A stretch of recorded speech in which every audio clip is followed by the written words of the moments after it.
How do you recover after a rejection or a breakup and start loving yourself? Perhaps someone's left you, broken up with you, they aren't ready for anything serious, they just want to give you breadcrumbs, and you are hooked on them, you're obsessed on them, you can't let them go, and you just feel like you've lost yourself. So how do you actually go about getting yourself back, loving yourself so that you can really be discerning around your relationships? Today, I'm going to show you the 3 steps to self-love, but these aren't just your regular self-love tips that you see here on YouTube. These are the tough love tips that you need to know for yourself to get yourself out of this pattern. And make sure you stick around to the very end, because I'm going to share with you the #1 thing that's going to get in your way of making long-lasting change when it comes to self-love. And if you're new here, welcome. My name is Amy, and I help women who are stuck in patterns of self-abandonment that keep attracting them unhealthy or toxic relationships to heal their trauma and learn the discipline of self-love so that they can be free to be their true, authentic self. And if you want more content on this topic, please hit the subscribe button, click the bell notification, because I'm posting new lessons like this every week. Now, before I get started, Heal Your Heart School is open for enrollment, so if you'd like to know more about how to apply for that, make sure you stick around to the end of the lesson. Let's firstly look at the attachment perspective behind why this is happening for you. And attachment theory is really helpful to understand underlying patterns that may or may not be informing what's currently going on for you. So if you notice you have a real sensitivity to rejection and you tend to kind of get a little bit addicted or hooked onto people that are emotionally unavailable, we want to look into your love blueprint that was first formed with your primary caregivers when you were a child. And this is where there were significant or subtle dynamics in your childhood that informed your blueprint of what love is. So if there was any kind of dynamic around emotional unavailability or some kind of rejection, so you felt rejection from a primary caregiver in some way that could have been really subtle, like they just, were distracted with work, or a significant way, like a parent was leaving the house or there was a divorce, that is going to inform your love blueprint, and you're going to think that love needs to be earned because it's scarce in some way. Now that affects your adult blueprint because we bring that from childhood into adulthood, and we do that subconsciously. We're not aware we're actually doing it. What tells us this is going on are these overarching patterns or this extreme sensitivity to rejection. So as an adult, you might find yourself drawn to relationships or situationships where you do get rejected a little bit or a lot, and you find yourself chasing love from them, or perhaps pleasing to avoid conflict, just to keep the container, safe and keep the connection in. And you might recognize that to be, an insecure attachment, like anxious attachment. These all come from these subconscious patterns in our love blueprint. Now, because our love blueprint was formed when we were really young and connection was a primal part of survival, we needed connection in order to survive so we wouldn't actually die. That's what our wiring is telling us. When we get into situations in adulthood where we get rejected and a love blueprint is really involved, we can actually think that their rejection is going to mean we'll die on some level. This might sound really dramatic, but if this has happened to you, you will know what I'm talking about. And that's because when you first formed your beliefs around love, you first formed them when you were really, really young, and you had this primal conditioning that was happening in order to keep you connected. So our body then gets wired, our nervous system then gets wired to think that we need to be connected with this person, and if we lose them, there is a threat to our survival in some way. That can send us into fight, flight, a lot of anxiety, and then a lot of depression, shutdown. All of these things happen. So I want you to keep this framework as we move forward, because it's a really important perspective. Okay, the first thing you need to do is to drop into reality and forgive yourself. Now, this might seem really simple, but it's important to understand the context of this kind of bonding. When we bond from this place of rejection and scarcity around love, there's a lot of fantasy bonding that actually happens. So fantasy bonding is where we create a fantasy connection with either our adult attachment figure, or when we were children, our primary caregiver. Because their love isn't consistent, we create a fantasy around them in order for us to feel safe that there's a connection there. But of course, we're not actually connecting to the real person here. So we've got to get into reality, and we've got to do a real reality check of what's actually gone on in the situation. So just strip back the layers and look at the cold, hard facts around the breakup. What actually happened? What was the actual data? And look at it from an unemotional place. If you can, this is going to be hard because, of course, your emotions are playing around this. But imagine you were telling a friend about another friend who was going through a breakup, and you were just kind of relaying the facts step by step. What would you tell them about your situation step by step from that? Now, the next part of this step is you need to then, once you've seen the reality, is to own your part in it. How did you contribute to this breakup, and how did you contribute to this relationship actually not being the kind of relationship that you wanted? What was your part in it? And it's hard to do this, I know, but when we look at our own lessons in breakups, this is the best time to learn, grow, and evolve. There is no better time than after a breakup to really up-level your internal world, to up-level your relationship with yourself. And if you have the courage to look at, you know, what did I do wrong to contribute to this? What red flags did I miss earlier on, or did I just completely ignore? Why did I stay in this relationship longer than I needed to? Look at all of those aspects and really take ownership of what part you had to play in that. Now, if this is a pattern for you where you tend to attract people that do reject you, this is a great time to actually break this pattern. And if you find yourself that you keep attracting emotionally unavailable men, I want you to watch this video up here next. Now, the next part of this is to look at self-compassion, because once we look at reality and start to kind of account for the facts and the details, our inner critic is going to go into overdrive, and we need to complement this and balance it with real self-compassion for these parts of us that just didn't simply have the tools, skills, and resources to either see the red flags and walk away, or whatever it is, we just didn't have the capacity at the time. But hey, we're now in a situation and a position to change it. So this is, in a way, meant to be that we can be here and make these changes, and we're learning and we're growing and we're evolving. So the part of you that feels really vulnerable, really sad, really, you know, really hard on yourself that this has all happened, I want you to picture that part of you as like a child, and you're going to cradle that part of you and give it so much love, because that part of you did not know what you know now. So really allow yourself to feel the feelings and emotions of grief around that. We tend to want to disconnect from grief, but grief is the kind of the journey we need to take in order to learn and grow and evolve on the other side. So we need to lean into, as much as we possibly can, those uncomfortable feelings of grief, or whatever they might be for you: anger, hurt, sadness, betrayal. Lean into them and feel them, and notice how they feel in the body somatically. Try and stay out of your head here. Notice when you go rigid in your body and your inner critic is starting to speak up, like, you should have done this, or he should have done that. Just allow yourself to relax into the softness of your feelings and feel them and move through that grief.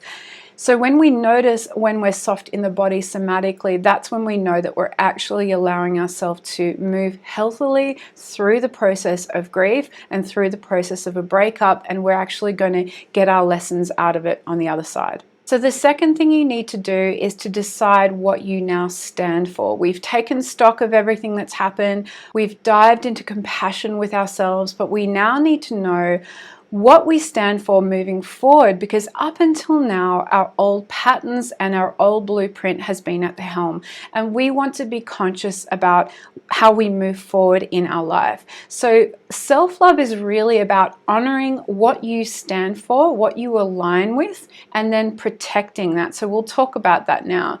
So think about, based on what's just happened, and perhaps in past relationships too, what is and isn't okay for you now in relationship, specifically from the other person. What will you now not tolerate anymore at each stage, whether it's dating, early relationship, or wherever you happen to be at this time? And also, Also, what will you now not tolerate from yourself based on your own learning and your growing and evolving, which we've already talked about. Really think about how your own patterns showed up and what you might need to really look at and perhaps reach out and get help with so that you don't show up in that same way as well. And based on your end goal, how do you want to live your life? Chances are, if you're here on this channel, you want a healthy, committed, secure relationship. So based on that, reverse engineer what you now need to do with that end goal in mind. How do you need to live your life? How do you need to show up? How do you need to date even? How do you need to discern? And if this is something that's really, really important for you, perhaps you need to get all of the help, all of the coaching and therapy and whatever it is that works for you so that you can really get on top of this pattern. And in your life, if you're wanting a relationship like that, think about how you can now cultivate that relationship within yourself in how you show up for yourself in every day, like daily choices that you make, your daily self-care, your daily self-speak, right? What is now okay as to how you speak to yourself that wasn't okay before? And a part of this is to really see how our ex person just doesn't fit into this framework anymore, right? Those things that were going on in the old relationship container and the things that they brought to the container really don't fit in this life that you want to create anymore, right? They just don't fit. It's like a square peg in a round hole. Really recognize that, and that the success of doing that really depends on how well you're able to step into reality, as I mentioned in the first step, because there's this kind of tendency to do the fantasy thing. Oh, but he was so good at this, and we inflate all these qualities that they had. But the reality is that there were these qualities that just don't fit in with how we want to be in relationship, and that's part of the reason why the relationship no longer exists.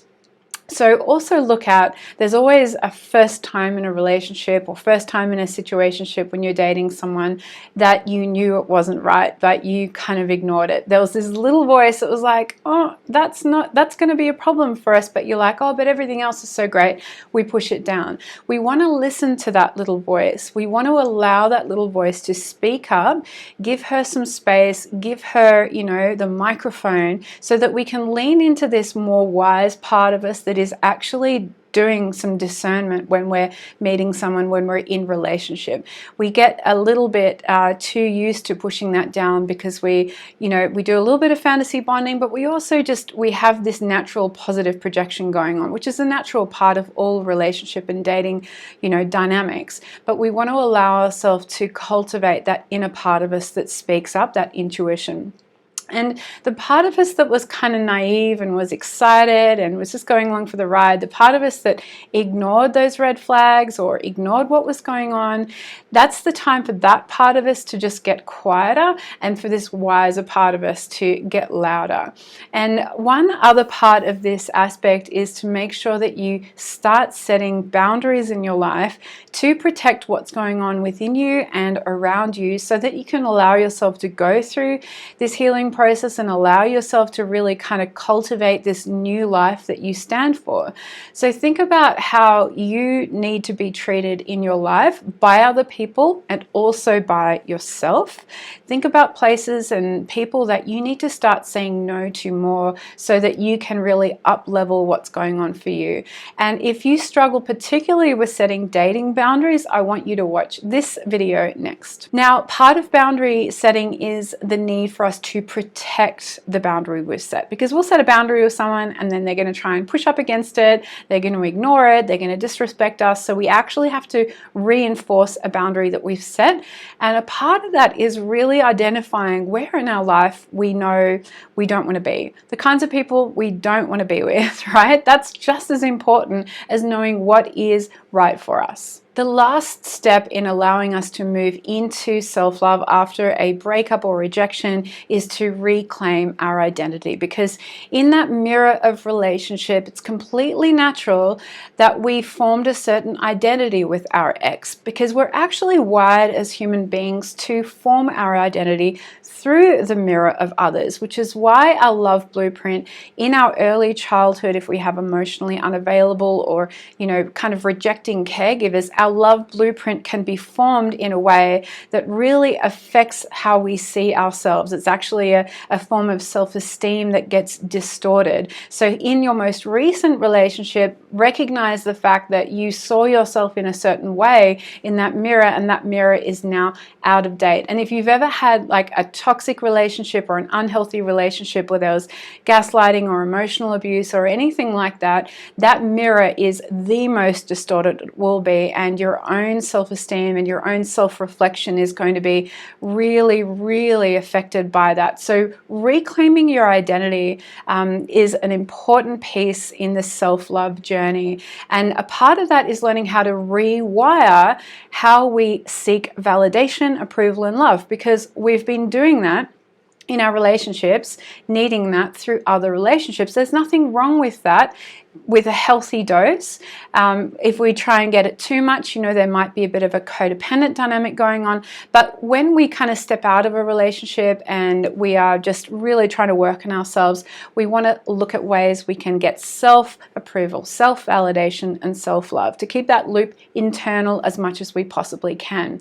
So the first thing you need to do in order to get to this point is to really reconnect with yourself, which means going cold turkey on any of those connections that you have that drain you, particularly a connection from someone that's rejected you, like your recent ex. You've really got to go cold turkey on everything that does that, so that you can look at what your baseline relationship is to yourself.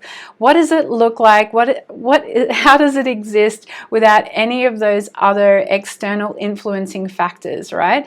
So do you struggle to be on your own? Do you struggle to be still? Do you find a need to distract yourself? Look at why you need to do that. What are you actually distracting yourself from? And chances are you're distracting yourself from an emotion underneath it that actually needs to be felt. So lean into that, like I mentioned in the previous step. Lean into any of those emotions that are coming up so that you can really feel into what your own reality is underneath this kind of pattern where you've been getting validation and love and approval from others. We're going to look at how our relationship with ourselves. And if you've never done that before, this is going to be a little bit uncomfortable, but it's just a new skill. It's no different than learning a new language or learning how to ride a bike, right? It's learning the language of you now. Start by creating space for you to lean into spending time with yourself, whether that is just having a slow cup of tea in the morning and just journaling all the thoughts and all the words that come out, or allowing yourself to have meditation in the morning and just allowing whatever exists to be there, or going for walks in nature. Just give yourself space in your daily schedule to get to know what's going on in your internal world. And then start to listen to what your needs and preferences are. Because when we're in relationship, we have a tendency to think so much about other people, and we tend to actually, their needs are ours. So look at what your actual preferences are. What do you want to do today? What movie do you really want to watch? What piece of food do you really want to eat? Like, really lean into, let's give ourselves what we want right now. That is going to have a profound effect on your nervous system, because when you're in a relationship where you're needing to kind of either chase love or it's a little bit scarce, we're always in a little bit of fight flight. When we just allow ourselves to be with ourselves and honor what's going on internally for us, that lets our body and our nervous system know that we are safe and we are loved and our needs matter and our preferences matter. So that's what you're going to give yourself.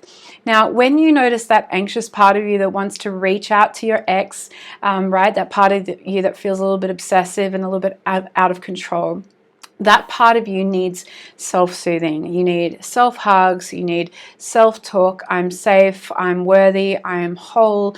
Those kinds of activities that are going to allow yourself to just really relax when you have an episode of wanting to reach out to them. And the more you practice reclaiming your identity in all of these steps, the more safe you are actually going to feel in your body. It's going to get easier with time. So lean into it, notice the softness in your body, particularly when you're moving through those emotions. That's all going to really help. Now, there's one thing that could potentially get in the way of permanent self-love changes that we've talked about today, and that one thing is called your abandonment wound.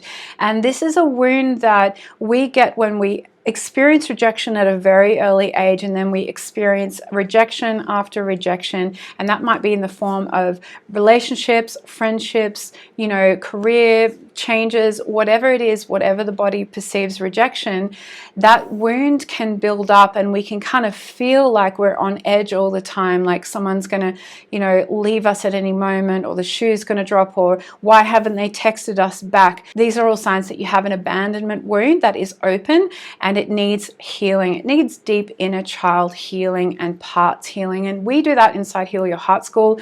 Like I mentioned before, if you want to get the link to apply for that, you can apply for that in the comments below. But the steps that I've gone through today, if you follow them, that is going to start you on the journey of healing your abandonment wound. And what I found when I started healing my abandonment wound was that when I leaned into the grief and the grieving emotions, I actually had grief emotions from relationships from like 10 years ago, 15 years ago, that I needed to heal when I started to do that process. So these steps will get you started. So I've given you these 3 steps, but if you would like to know more about how to do that deep inner child healing and abandonment wound healing, I have a webinar on the proven 3 steps to self-love after a toxic relationship ends that I would love for you to watch. You can join at the webinar link below. I also have a free Facebook group. I'd love to see you in there. I'm in there and interacting almost every day. And if you'd like to submit your application for Heal Your Heart School, there is a link to my calendar in the description below. And please comment below if you have any questions at all about this video. I would really, really love to hear from you.